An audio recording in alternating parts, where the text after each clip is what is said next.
بسم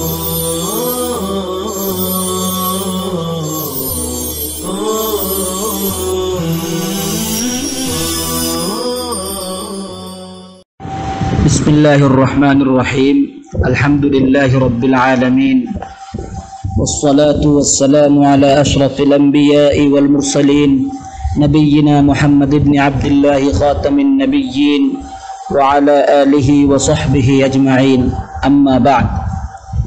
بزرگان محترم و برادران اسلام، یہ بات کسی سے مخفی نہیں ہے کہ ہر عبادت کے لیے کچھ شرائط و فرائض اور واجبات ہوتے ہیں جن کی ادائیگی ناگزیر و ضروری ہوا کرتی ہے۔ نیز ہر عبادت کی ایک روح ہوتی ہے جس سے متصف ہونا اس عبادت کی جان ہوا کرتی ہے، اور عبادت کی روح اخلاص اور خشوع و خضوع ہے۔ اسی طرح ہر عبادت کے کچھ مقاصد و اغراض ہوتے ہیں جن کا لحاظ رکھنا اس عبادت کی اساس ہوا کرتی ہے، جس کی پہچان یہ ہے کہ اس عبادت کو انجام دینے کے بعد بندے کی حالت اس کی سابق حالت سے بہتر ہو جائے۔ حج کی احادیث میں غور کرنے سے پتہ چلتا ہے کہ وہ صفت بر کے ساتھ متصف ہے، اور اسی صفت کے ساتھ حج کرنے پر عمدہ اجر و ثواب کا وعدہ کیا گیا ہے۔ تو ہمیں جاننے کی ضرورت ہے کہ حج مبرور کون سا حج ہے اور اس کے فضائل و شرائط کیا ہیں۔ حج کے فضائل کے حوالے سے بے شمار احادیث وارد ہوئی ہیں، چنانچہ صحیحین میں حضرت ابو ہریرہ رضی اللہ تعالیٰ عنہ سے مروی ہے کہ نبی کریم صلی اللہ علیہ وسلم سے پوچھا گیا کہ کون سا عمل سب سے بہترین ہے؟ آپ نے فرمایا کہ اللہ اور اس کے رسول پر ایمان لانا۔ پھر پوچھا گیا کہ اس کے بعد کون سا عمل؟ تو آپ نے ارشاد فرمایا کہ راہ خدا میں جہاد کرنا۔ پھر پوچھا گیا کہ اس کے بعد کون سا عمل؟ تو آپ نے ارشاد فرمایا کہ حج مبرور۔ ایک دوسری روایت میں حضور اکرم صلی اللہ علیہ وسلم کا ارشاد ہے کہ حج مبرور کا بدلہ تو صرف اور صرف جنت ہی ہے۔ حج مبرور کے تحقق کے لیے کچھ بنیادی شرائط ہیں جو مندرجہ ذیل ہے۔ پہلی شرط اخلاص۔ اللہ تعالیٰ کا فرمان ہے وَأَتِمُّ الْحَجَّ وَالْعُمْرَةَ لِلَّهِ کہ تم حج اور عمرے کو صرف اور صرف اللہ کے لیے مکمل کرو۔ چنانچہ حج کا مقصد ریاکاری اور نام و نمود نہیں ہونا چاہیے، لہٰذا اگر کوئی شخص کسی دنیاوی اغراض و مقاصد کے حصول کے لیے حج کرے تو اس کا حج اللہ کے لیے نہیں ہوگا۔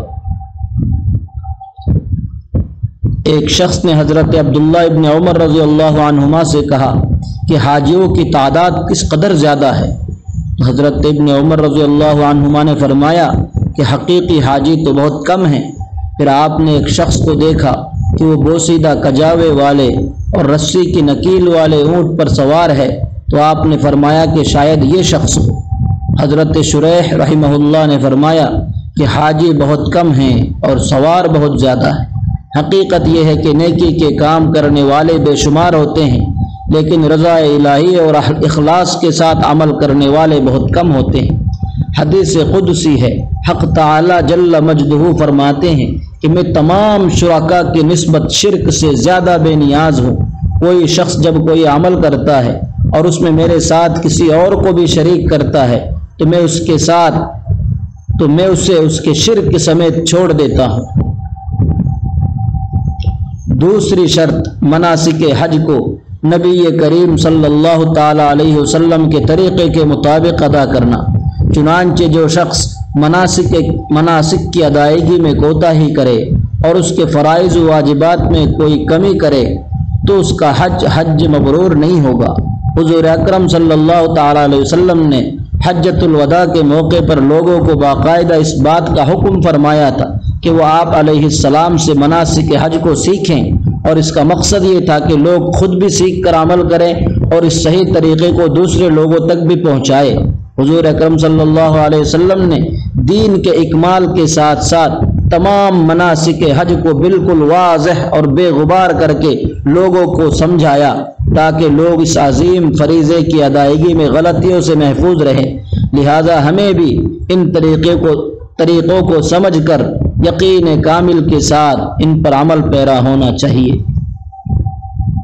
چوتھی شرط حج کرنے والے کے لیے دوران حج ضروری ہے کہ وہ فحش باتوں، گناہوں اور جھگڑے سے اجتناب کریں، کیونکہ قرآن کریم میں اللہ تبارک و تعالیٰ نے حج کرنے والے کو ان چیزوں سے صراحت کے ساتھ منع فرمایا ہے۔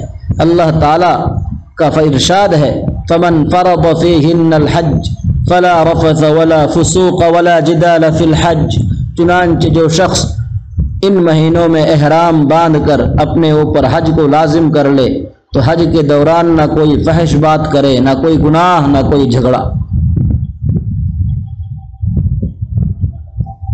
ایمانی بھائیوں، حج مبرور کے تحقق کے لیے ایک اہم اور ناگزیر چیز یہ ہے کہ حاجی نیکی کے اعمال میں خوب توجہ دے، جیسے نماز اور ذکر و دعا کا دل جمعی کے ساتھ اہتمام کرے، نیز کچھ وہ اعمال بھی انجام دینے کی فکر کرے جن سے دوسروں کے منافع وابستہ ہوتے ہیں، جیسے کھانا کھلانا، پانی پلانا، کسی پریشان حال کی رہنمائی کر دینا، نہ جاننے والوں کو سکھا دینا، امر بالمعروف اور نہی عن المنکر کا اہتمام اور دوسرے عمومی نیک کاموں میں حصہ لینے کی فکر کرنا، کیونکہ جب اللہ تعالیٰ نے حج میں فحش باتوں، گناہوں اور جھگڑے سے منع فرمایا تو ساتھ ساتھ نیکی کے کاموں پر بھی ابھارا اور فرمایا وَمَا تَفْعَلُوا مِنْ خَيْرٍ يَعْلَمُهُ اللَّهُ وَتَزَوَّدُوا فَإِنَّ خَيْرَ الزَّادِ التَّقْوَى وَاتَّقُونِ يَا أُولِي الْأَلْبَابِ، اور تم جو کوئی نیک کام کرو گے اللہ اسے جان لے گا، اور حج کے سفر میں